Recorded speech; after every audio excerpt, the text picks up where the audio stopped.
Flight of the Crow's Wing presents our 4th year of gate guarding in the Texas Oilfields, February and March 2024. After taking off 3 months to visit Baja, Mexico, it was time to have a different sort of fun. It was time to get back to work. We got to JG waiting lot, standby lot, and got pulled in, hooked up, took our stuff to the laundry, and while we just got our clothes in the washer, we got a call from Jess at the office saying they had a gate that was coming open. Left onto Farm to Market Road 536 East. All right. Well, we've been in the Farm to Market Road 536 East. we've been in the J&G standby lot for all of 2 hours. Not counting. Well, we were at the laundromat. We went to the laundromat in between, but we got here about 11:30, and we're pulling out at 2:30 because we got a gate already. Yeah. Apparently someone has a family emergency and So we're gonna go take over their gate. yeah. Don't know what kind of gate it is. All I know is it's 24/7. I suspect by looking at the satellite imagery that it's probably a rig, an oil drilling rig. Yep. But we'll find out when we get there. Find out when we get there. J&G Security is located south of San Antonio, and their standby lot is located right on their property. They provide full hookups for any guards waiting on gates as long as they have space available. Our new site was southwest of J&G Security and pretty much in the middle of nowhere. As a gate guard, you have to remain flexible. There's a lot of hurry up and wait.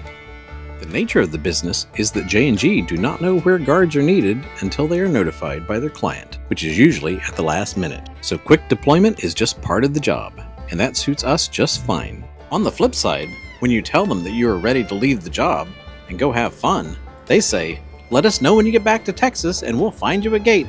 Back to the subject of this job, it turned out to be a fracking site, which meant there was a constant stream of sand trucks driving past our trailer 24/7. To make matters worse, the only place to put our trailer was at a wide spot at the intersection of 2 roads. The traffic through the site was pretty busy, but at least we didn't have to sign in the sand trucks.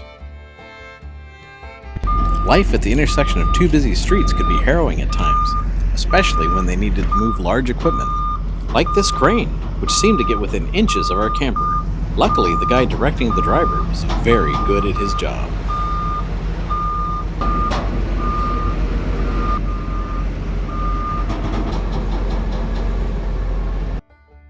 Just about the time we'd had enough of all the dust being blown in on us from passing trucks, Mother Nature stepped in and sent us some relief in the form of a Pineapple Express, which meant large amounts of moisture coming in off the Pacific.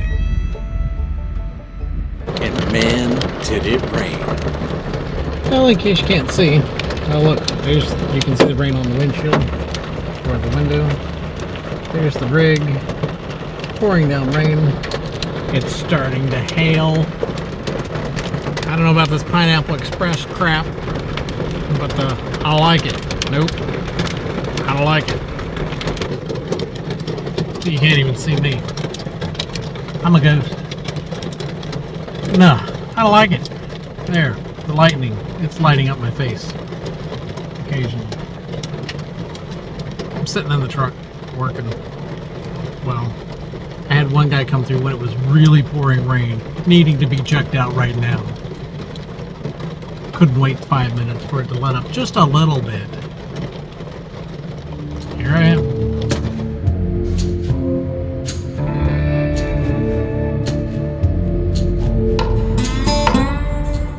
Once again, we had cow neighbors. I wonder if they'll run away if I go out there. And that's exactly what they did when she went out there just a few minutes later. Who is your housekeeper? What you got in that house?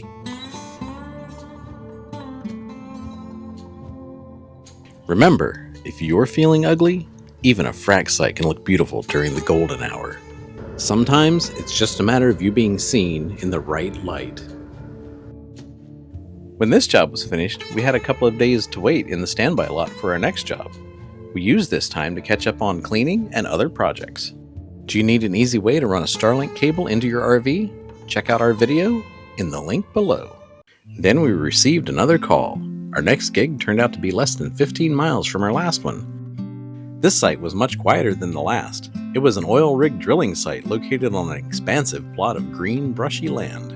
We figured the possibility of seeing wildlife at this site was much better than the last site. Usually it takes about 3 days for the birds and wildlife to get used to us being there, and that's when we usually start seeing them. Why are you saying usual so much? It's not unusual to see some birds and cows. It was especially quiet because the rig was held up at its last location because it had to re-drill one of its wells, resulting in it moving in later than expected, which meant we only had to check in a handful of vehicles each day during the first couple of weeks. Then, the day came that the rig finally moved in and things started to get busy. And here we see James checking in the trucks. He's quite a distance down the driveway. The reason he did this is because we didn't want the trucks blocking traffic on the main highway. These were big, long trucks, and they took up a lot of room. On busy days like this, we tend to spell each other in 1 or 2 hour shifts to keep from getting tired. Luckily, days like this are relatively uncommon.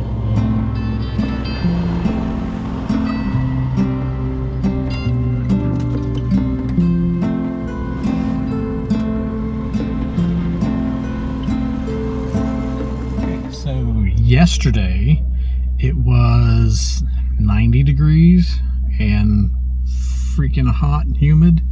Today it's been started out at 70 and it's been dropping ever since I got up this morning. So now it's down to about 50 degrees already, and the wind is howling all day long.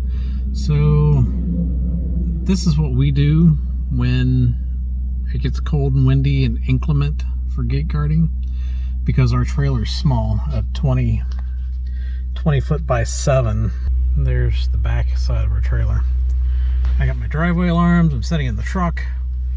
Our stop sign is there, and we've got an alarm just around the corner there, so I'll know when the 2 people that are in our gate come out. And then our gate's right here, so we're all set. Beth has gone to bed for the night. There's our utilities trailer. Behind me you can see Mr. Heater, who's going to keep me warm tonight. And yeah, we got this. It's not the most comfortable, but it works. It's when you don't want to buy a 40 or 50 foot long 5th wheel trailer, this is what you do. Sitting out at night, I heard a noise, and this is what I saw. And normally, we love to see wildlife, but anything that can infest our home has got to go. This means war. After a trip to the hardware store for some traps, this little guy and his family got to meet their maker. You know, the great mouse maker in the sky. Sorry, Bill, I didn't want my wires chewed up.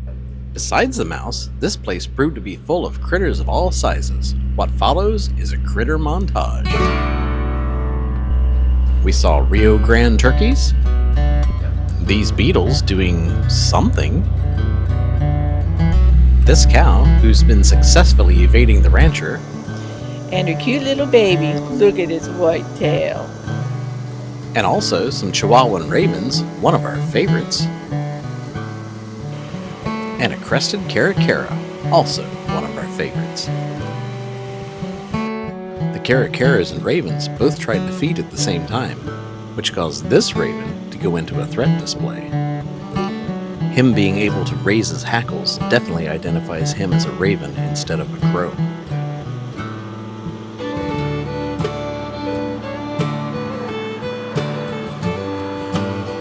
Caracara don't care. He just trot around in his fancy clothes.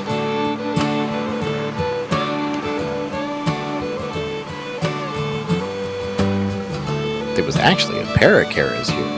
They seemed to care a lot about each other. And then we had this roadrunner visit us every day. I know, you're thinking, Roadrunner, where's the coyote? We did hear him, but we never saw him. He was pretty wily. Road runner, coyote's after you. Road runner, if he catches you, you're through. And here too, we had some storms move through. They didn't do any damage, but we sure did have a show.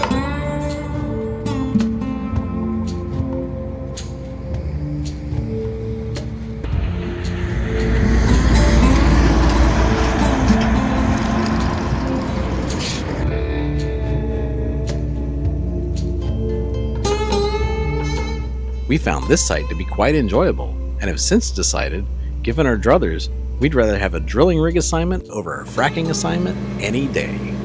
But hey, work is work, because we need money to play, and they sure aren't giving that away. So we'll do the jobs that need to be done, no matter how dirty it gets.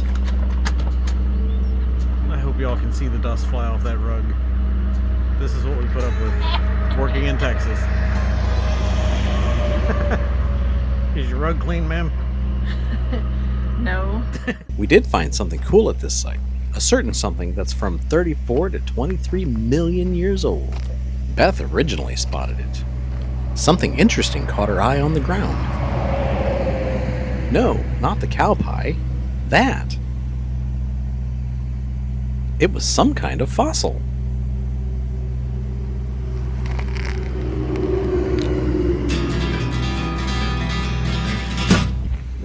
All right. Fossil time. Now remember, you got to dig from farther away so you don't break it up. Says the person who's not actually digging. Oh yeah, this is gonna be great. This is gonna be easy.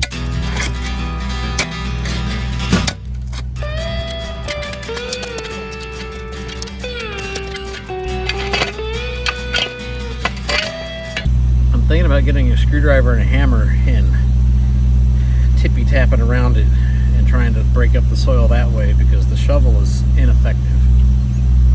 You got a good sized hole. Yeah, but it's really difficult. And I do it for a little while. You go get your hammer and stuff. okay.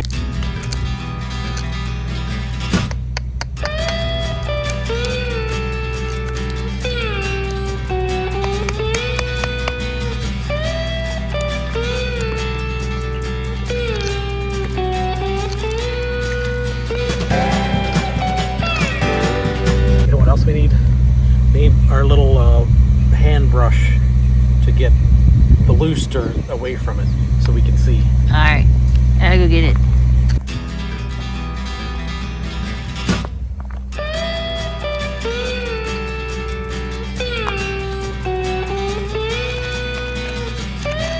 Here you go. Wow. It's your toothbrush. That's going to be really effective. You're going to use it. I thought you would be like, no, that's my I can buy another toothbrush. It was a joke. I wasn't kidding around, man. Here.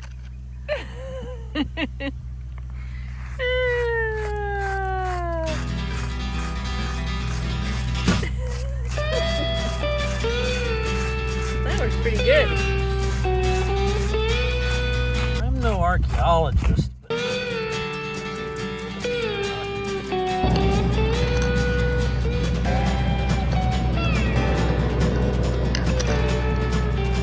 We'll have to see if we can get permission from the landowner to keep this, if he wants to keep it. If we get to keep it, we'll be hauling around. How many pounds is that? it's probably in the range of, 12, 15. 15 extra pounds. 15 Well, we're going to extra take off our kit to make up for it. Oh, that is really cool. That is pretty cool. Here, I'll carry it over and set it on the table so you can clean it up. We got to take it out back and hose it off. If it was this side up, you would never think it was anything interesting. Nope.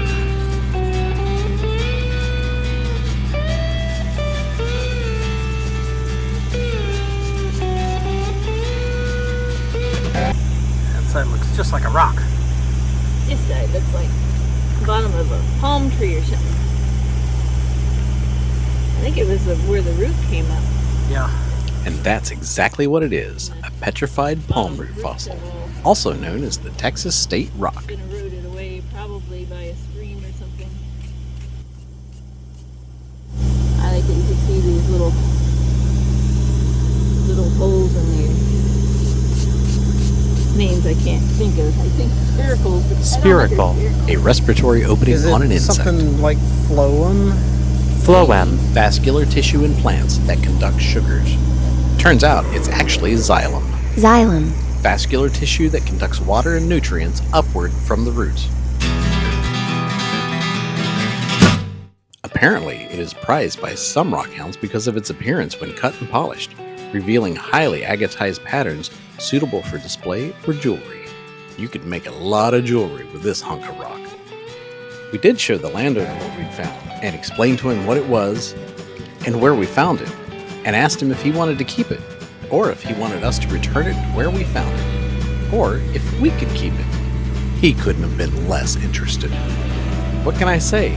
Some people are really weird and just not interested in rocks, I guess. Beth did give this piece to a passing truck driver who was interested in rocks. We always love to support our fellow rock and fossil aficionados. And yes, we did end up hauling this halfway across the United States. It now resides in our son's house, a Texas beauty amongst his other fossils. Thanks for watching, and no matter what the job, always remember to give it your all.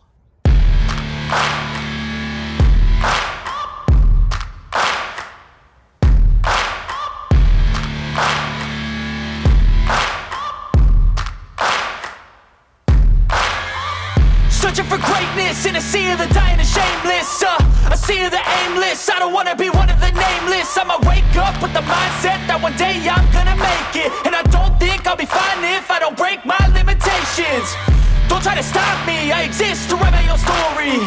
I'll make a decision if I want some peace or if I want the glory. Yeah, don't want a life that is complacent or possibly boring. I just want a life that is worth every day.